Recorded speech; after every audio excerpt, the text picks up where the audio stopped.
Hola, ¿qué tal? ¿Cómo estáis? Espero que estéis muy bien. En el día de hoy, como ya habéis visto en el título del vídeo, os traigo malas noticias. Bueno, no. Básicamente os traigo una lista de todos aquellos impuestos o pagos que tienes que considerar a la hora de ser gerente de una empresa y en este caso también pues ser gerente, como no, de un negocio de restauración. ¿Por qué os traigo esta lista? Pues porque hemos estado hablando de una serie de gastos en estas semanas anteriores, pero es que además nos ha pasado que hemos tenido un cliente que de repente me ha dicho: oye Diego, que es que me acaban de decir desde mi gestoría que tengo que pagar en retenciones del personal una barbaridad de dinero y es que no tengo ese dinero, no tengo tesorería, ¿cómo lo hago ahora? Me iba muy bien, pero de repente me va muy mal. Y es de las retenciones de los trabajadores. Digo, mira, no puede ser porque eso no es anual, sino que eso se hace de otra manera, la declaración va siendo por trimestres, se puede hacer mensual, en fin, no puede ser del año. Pero claro, ahora resulta que es que me dice, sí, sí, tengo aquí el correo, lee el correo. Resulta que él se había hecho un aumento de la cantidad que tenía él como nómina, como trabajador dentro de la sociedad, y al hacer ese aumento, que ha sido con carácter retroactivo, pero que se ha hecho a final de año, han tenido que hacer un ajuste de retenciones, de sus propias de retenciones como trabajador, y ese ajuste de retenciones que no se había aplicado es el que tenía que pagar en enero. Y me decía, pero es que esto yo no lo tengo en cuenta, pero es que esto yo no lo sabía, pero es que esto yo no lo sé. Entonces, hoy me vais a ver con el iPad porque tengo aquí, no quiero que se me olvide, un montón de cosas que os quiero contar sobre todos los gastos que tiene una persona como autónomo o una empresa como SL que tiene que tener en cuenta y que a lo mejor hay alguno que no teníais considerado o que no sabíais cómo existía o que no sabíais cómo funciona y os lo vengo a contar. Pero antes quería daros las gracias por todo el apoyo que le dais al canal, muchísimas gracias por estar siempre ahí y poco más. ¿Estás listo? Vamos al lío. Vamos a ver. Ya os digo que me vais a estar mirando el iPad todo el rato porque tengo muchas cosas y no quiero que se olviden y vamos rápido que si no va a ser un vídeo muy largo. Una de las primeras cosas y uno de los costes mayores que tenemos dentro del negocio es el coste personal, ¿de acuerdo? Vale, tenemos que tener en cuenta que el personal aunque cobre un importe neto, un líquido a percibir, ese líquido a percibir se calculan unas deducciones y unas retenciones en función del salario bruto. Por eso siempre te van a decir que cuando hables con una persona de cuánto va a cobrar, le hables de bruto anual. Tú vas a cobrar 20.000, 28.000, 27.000, 30.000 o 100.000 brutos anuales. Y sobre esos brutos anuales es sobre el que vamos a aplicar las deducciones y cotizaciones que tenemos que tener en cuenta, ¿vale? Con lo cual, la base sobre la que deberíamos de hablar siempre es el salario bruto, ¿bien? Por ejemplo, una de las cosas de las que tenemos que hablar son estas fantásticas retenciones de las que os estaba hablando ahora mismo, ¿no? Esas retenciones dependen del salario bruto y de las circunstancias de la persona. No es sencillo para nosotros calcular cuánto va a ser, aunque se mueven en tramos, pero al final depende de si está casado o no, o casada o no, su estado civil, si tiene hijos, si tiene personas a su cargo, si tiene hijos con minusvalía o dependencia, o bueno, un montón de cosas, ¿vale? Entonces, ¿cómo se hace esta declaración de las retenciones que se aplican a nuestros trabajadores? Pues es una declaración trimestral. ¿Qué significa que aplicamos retenciones?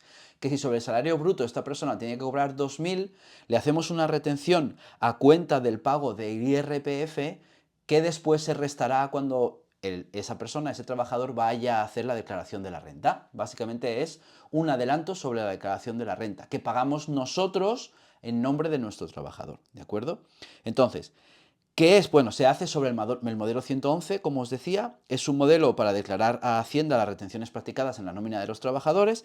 La deben de presentar los autónomos y las sociedades que tengan empleados y que paguen rendimientos sujetos a retención, es decir, que se paguen nóminas, ¿vale?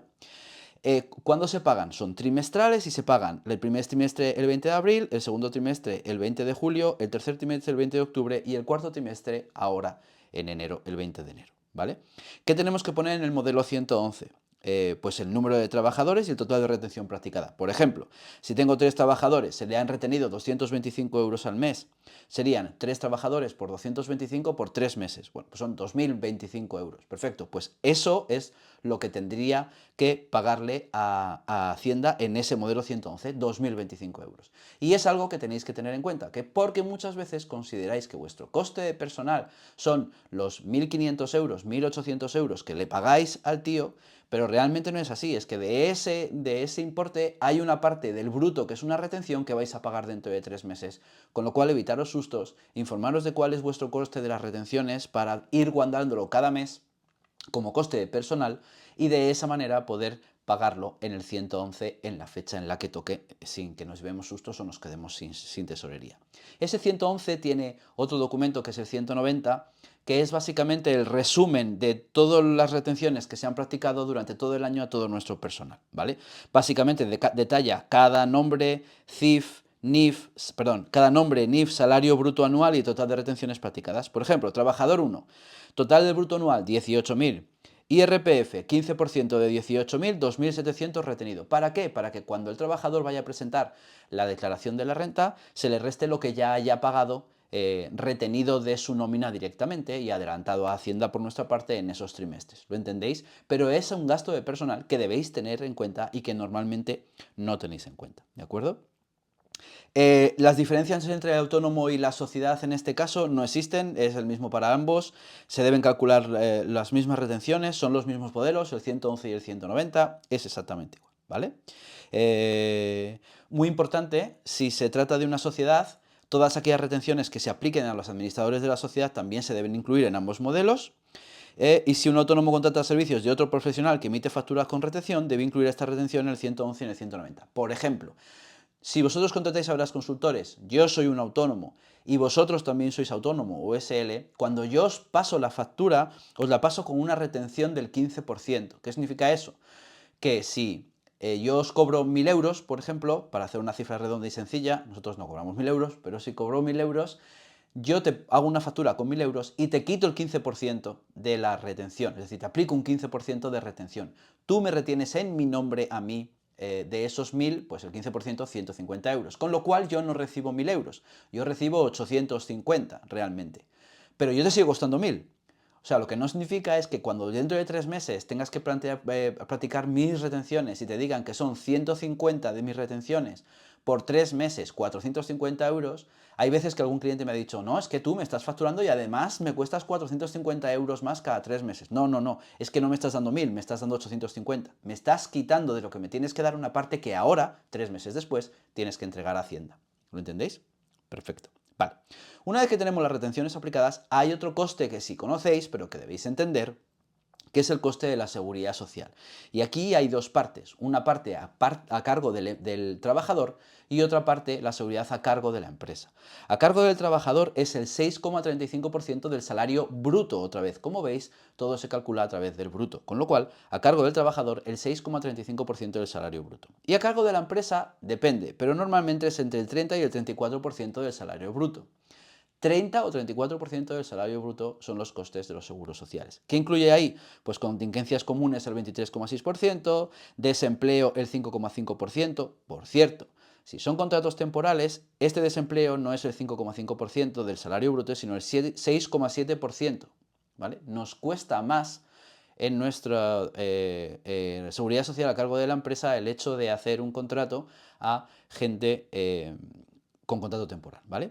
El FOGASA o Fondo de Garantía Salarial, el 0,2, formación profesional, accidentes laborales y tal. Entonces, un salario bruto de 1.500, por ejemplo, de una persona, tiene un coste de seguridad social para el trabajador de 95,25 euros y tiene un coste de seguridad social para el empresario de 450 euros. ¿De acuerdo? Entonces ya no son solo las retenciones, sino además el coste de la seguridad social por parte de la empresa, que también tenemos que tener claro y que eso sí sabéis que pagamos mensualmente al final de cada mes, del mes siguiente, ¿de acuerdo? ¿Qué ocurre entonces cuando, como en el ejemplo de este cliente mío, de repente este cliente se sube su salario dentro de la empresa? ¿O qué ocurre si le subimos el salario a cualquier persona dentro de la empresa? ¿Vale? Bien, si aumentamos el salario bruto en 200 euros al mes, la retención de IRPF de un 15% subiría 30 euros más adicionales al mes. ¿De acuerdo? Y la seguridad social del trabajador, el 6,35%, serían 12,70 euros más adicionales. La seguridad social por parte del empresario, la del trabajador son esos 12 euros y por parte del empresario son 60 euros adicionales. Es decir, una subida de 200 euros brutos a una persona tiene un coste adicional para el empresario de 260 euros al mes. ¿Qué significa esto? Que tenéis que tener en cuenta cuál es el impacto de subiros o de subirle a alguien la nómina. Que no digo que no se suba, pero que entendamos todos los impactos que tiene. Porque, por ejemplo, Si el salario mensual supera ciertos tramos, cuando le hacemos la subida, resulta que pasamos de un tramo a otro, es posible que las retenciones pasen de un tramo a otro, es decir, que puede incrementarse de un 15% a un 19%. ¿Qué significa eso? Que ese empleado, ese gerente o ese gestor, si nos lo hacemos nosotros mismos, es posible que con una subida de sueldo bruto reciba menos salario neto, pues que la retención es mayor. No sé si os ha ocurrido alguna vez, a mí sí me ha ocurrido. Me han subido el sueldo y he ganado menos, porque mi retención es mayor. Es verdad que posteriormente, cuando haces la declaración de la renta, al tener esa subida, pues en la declaración de renta tienes que pagar menos o te devuelven un poquito más si no está bien ajustado. Pero sí que es verdad que en el momento puedes llegar a ocurrirte que percibas menos nómina porque has subido un tramo dentro de ese porcentaje, ¿de acuerdo? Si esa subida es de un gestor que es un autónomo o es de ti mismo que es un autónomo y se sube esa nómina mensual, que no tenemos una nómina mensual los autónomos, pero lo que hacemos es que es bueno que nos imaginemos que tenemos una nómina y apartemos un dinero específicamente para lo que necesitemos como nómina, lo que ocurre es que si tenemos un beneficio mayor o una nómina mayor, lo que ocurre es que podemos tener un tramo de subida de cotización, porque como sabéis, ahora resulta que las cotizaciones de autónomo en 2025 van en función de los ingresos netos o los beneficios netos que tengamos, ¿vale? Con lo cual es posible que nos suba la cuota, pues que la cuota llega hasta 500 o 590 euros al mes como máximo lo que tenemos que pagar, pero va en función de nuestros beneficios netos y no de que tú consideres que quieres pagar el mínimo como autónomo como antes incluía, ¿vale? En el caso de que operes como una sociedad, esas subidas de sueldo lo que van a hacer, por ejemplo, es que obtenga al tener unos salarios mayores, el beneficio neto de la empresa sea menor, con lo cual tengamos que pagar menos impuesto de sociedades. Sabéis que el impuesto de sociedades, ya lo vamos a hablar, es el impuesto que pagan las empresas en función de su beneficio y es el 25% del beneficio, excepto para empresas de reciente creación, ¿de acuerdo? Con lo cual es posible que eso haga que sea menor. Si subes el salario mensual bruto, también incrementan los costes de las pagas extraordinarias y de las vacaciones retribuidas, porque las pagas extraordinarias y las vacaciones retribuidas se prorratean y se calculan en función al salario bruto, con lo cual subiendo el salario bruto vas a tener también más costes de pagas extraordinarias, aunque estén prorrateadas, y más costes de vacaciones retribuidas. Y luego, si las horas extras se basan en un porcentaje de salario, también incrementan. Y por supuesto, las indemnizaciones por despido a trabajadores, pues cuanto más les subamos el sueldo, cuanto más sueldo tengan, más caro se nos va a hacer a la hora de, Dios no lo quiera, pues tener que plantear un despido. ¿De acuerdo? Bueno, total, que ya hemos hablado de varios costes que tienen los trabajadores o que tiene la empresa o que tienes como autónomo, que son las retenciones y la seguridad social, y qué es lo que ocurre cuando subimos el salario bruto, que es sobre el que tendremos que hablar con el trabajador. Vale, ¿qué más costes tenemos relacionados con el personal? Por supuesto, lo que acabamos de decir, las pagas extras y las vacaciones, 2 pagas extras extraordinarias al año si no están prorrateadas y vacaciones retribuidas. El problema de las vacaciones retribuidas es que no tienes productividad, con lo cual tienes una persona menos y además que tienes que pagarle lo mismo y además, como sabéis, pues tienes que contratar habitualmente otra persona para sustituir las vacaciones, que también debemos de considerar un coste de empresa. Otra de las cosas que muchas veces no consideramos son las bajas laborales, teniendo en cuenta que cuando tenemos una persona de baja, desde el día 1 al 3 nos cuesta lo mismo, desde el día 4 al 15 de la baja el empresario cubre el 60% del salario y a partir del día 16 de la baja esa persona está a cargo de la mutua de accidentes, ¿vale? Con lo cual no tendríamos que tener el coste de esa persona, ¿vale? Otra de las cosas que tenemos que tener en cuenta son las indemnizaciones por despido, ¿vale? 33 días por año trabajado en los contratos indefinidos, por ejemplo, ¿vale? ¿Qué más gastos tenemos que tener en cuenta que supondrían un coste de personal? El seguro de accidentes de trabajo obligatorio, ¿vale? No es un seguro de salud privada, el empresario está obligado a cubrir los accidentes laborales y enfermedades profesionales a través de la mutua de accidentes. Este coste está incluido en las cotizaciones sociales, ¿vale? Al final está dentro del bruto, pero que tenéis que tener en cuenta que está ahí, que normalmente es un tipo general entre 1,5 y el 7% del salario bruto, dependiendo de la actividad y del riesgo laboral que implique esa actividad. Pero que sepáis que dentro de los costes también está incluido esta mutua de accidentes de trabajo. ¿Qué más costes podemos considerar del personal?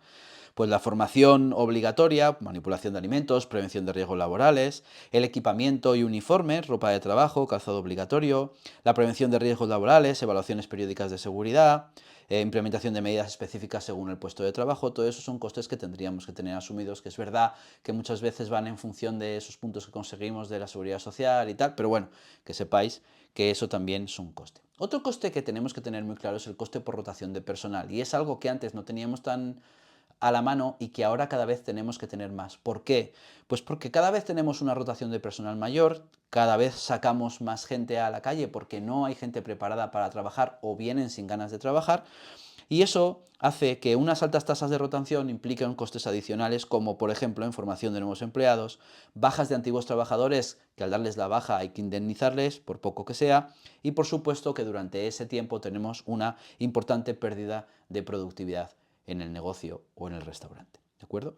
Hay que tener en cuenta también que además hay una serie de subvenciones y bonificaciones por contratación, por contratar, por ejemplo, jóvenes o mayores de 45 años o parados de larga duración. ¿Vale?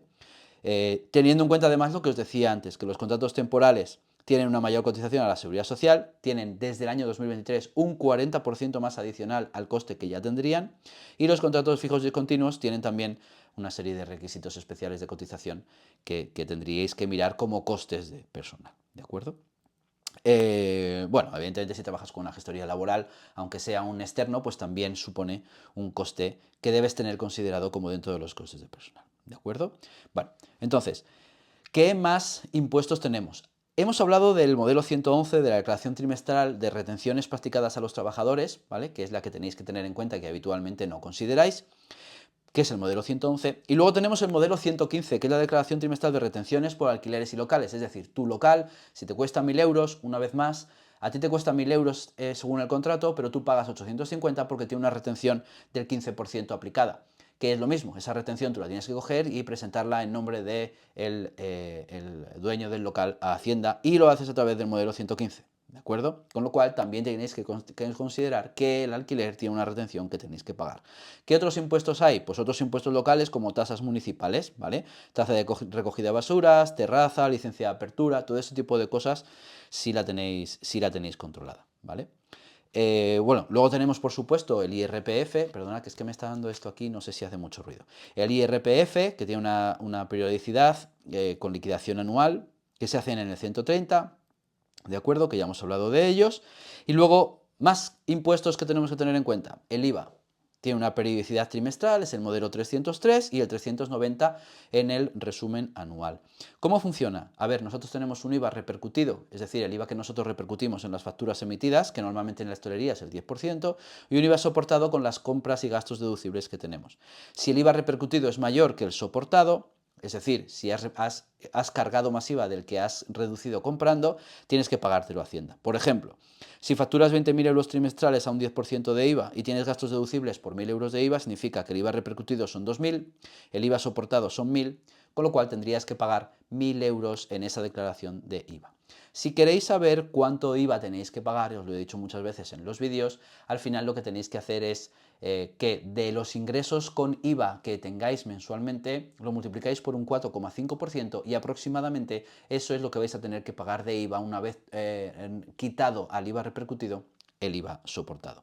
Por supuesto tenéis la cuota de autónomo que depende de los rendimientos netos y en 2025 pues va variando entre 200 y pico, 300 euros hasta 500 euros al mes, y que por cierto, cuando llega una edad, si vais a seguir siendo autónomos, os merece la pena considerar si 48, 49 años, hablarlo con vuestro gestor, si os merece la pena subiros de los 300 euros que estáis pagando a los 500, 590 que estáis pagando, ¿vale?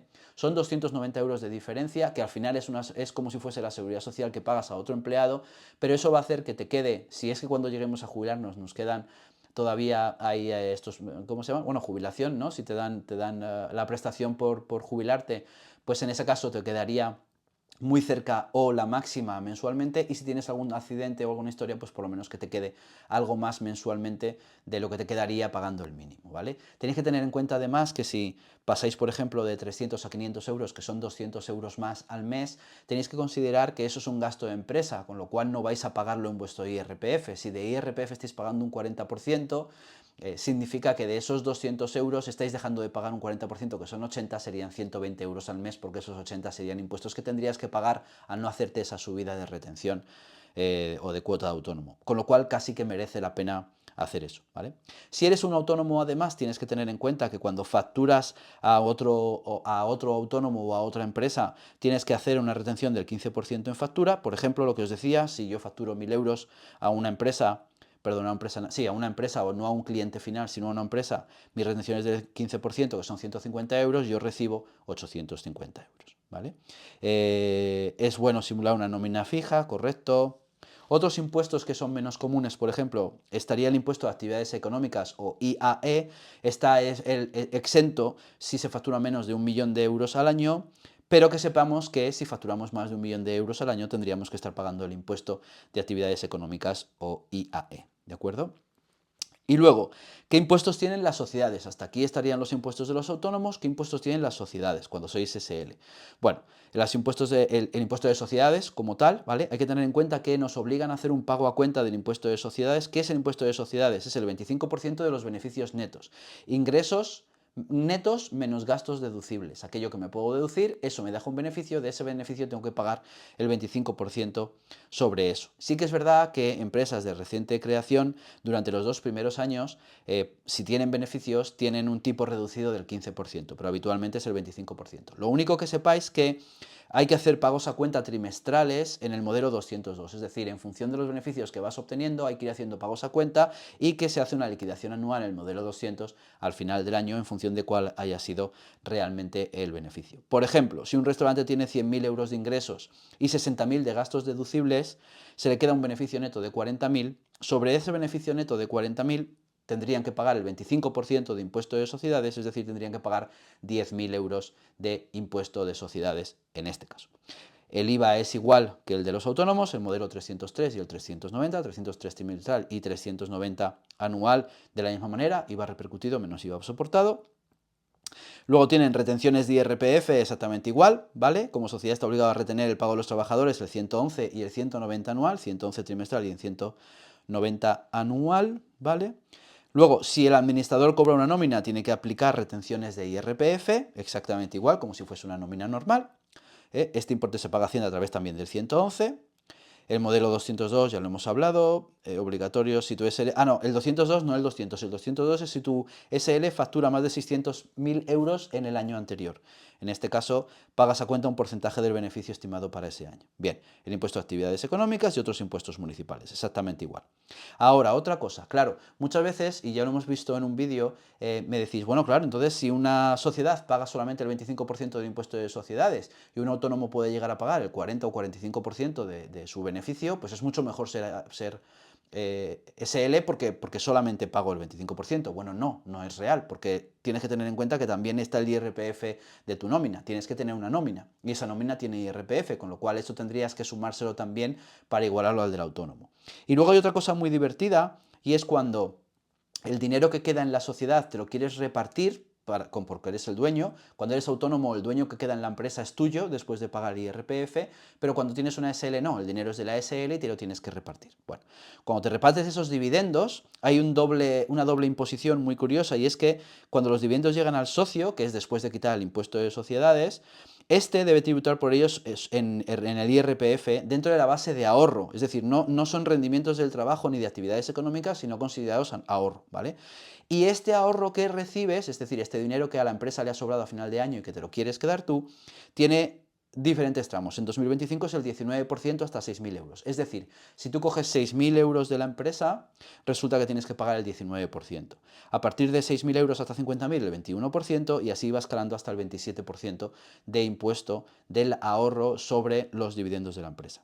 Por ejemplo, el ejemplo práctico que ponemos antes, ¿no? Un beneficio bruto de 100.000 euros que tenga una empresa, paga el 25% de impuesto de sociedades, son 25.000, tiene un beneficio neto de 75.000. Para yo repartirme esos 75.000, ¿vale? Tengo que pagar impuestos. Imaginaros que de esos 75.000, que es beneficio neto, yo me quiero repartir 10.000. Esos 10.000 estarían, de esos 10.000 repartidos tendría que ir al 19% de IRPF, ¿de acuerdo? Con lo cual serían 1.900 euros, con lo cual en lugar de recibir 10 recibes 8.100. ¿Bien? Si son los 70.000, pues tendrías que quitarle el 23% a los 70.000. Es decir, si le has quitado el 25% al beneficio y el 23% al ahorro de lo que te ha quedado final de dinero, estás pagando, si no lo mismo que como autónomo, estás pagando algo más, ¿de acuerdo? Con lo cual que sepáis que prácticamente es lo mismo. El modelo 111 de retenciones de IRPF, el 105 de retenciones de alquileres, el 123 de retenciones de dividendos que es el IRPC del socio, o sea, sigue siendo exactamente lo mismo, ¿de acuerdo? Con lo cual, en resumidas cuentas, autónomos tienen que pagar retenciones, IRPF, IVA, retenciones en factura, seguridad social, en la cuota mensual, impuestos sobre actividades económicas y facturan más de 1.000.000, retenciones a empleados en el 111 y 190, retenciones por alquiler en el 115 y en el 180, impuestos locales. ¿De acuerdo? Y las sociedades pues estarían pagando el impuesto sobre sociedades del 25%, con pagos trimestrales fraccionados anticipados al beneficio, el IVA, el 111 de retenciones a empleados, el 115 de retenciones por alquiler, el 123 de retenciones a los socios, desde el 19 al 27% de IRPF, el 25% de impuesto de sociedades, que ya hemos dicho, el impuesto a actividades económicas si facturan más de 1.000.000, el modelo 347, bueno, nada, estos son informativas, y los impuestos locales, las tasas municipales, las licencias de actividad, las terrazas, la recogida de basuras, etcétera, etcétera, etcétera. Es decir, cada cosa que hacemos en el negocio tiene repercusiones en todos los lados, y una de las repercusiones que tienen esos dos costes fantasma que están en vuestro negocio pero que no controláis en el día a día y que tenéis que tener controlados, al menos aquellos que son más importantes, que normalmente son las retenciones a los trabajadores y el hecho de que vosotros habléis en bruto en lugar de neto a la hora de hablar cuánto le vais a pagar a un trabajador, porque ahí están incluidas las retenciones, los seguros sociales y todo lo demás. Espero que os haya quedado un poquito claro. Siento que he hecho un vídeo un poquito más largo y un poquito más pesado de lo que hacemos habitualmente, pero espero que os haya gustado mucho. Y nada más, que nos vemos más pronto que tarde, seguramente la semana que viene. Venga chicos, chao.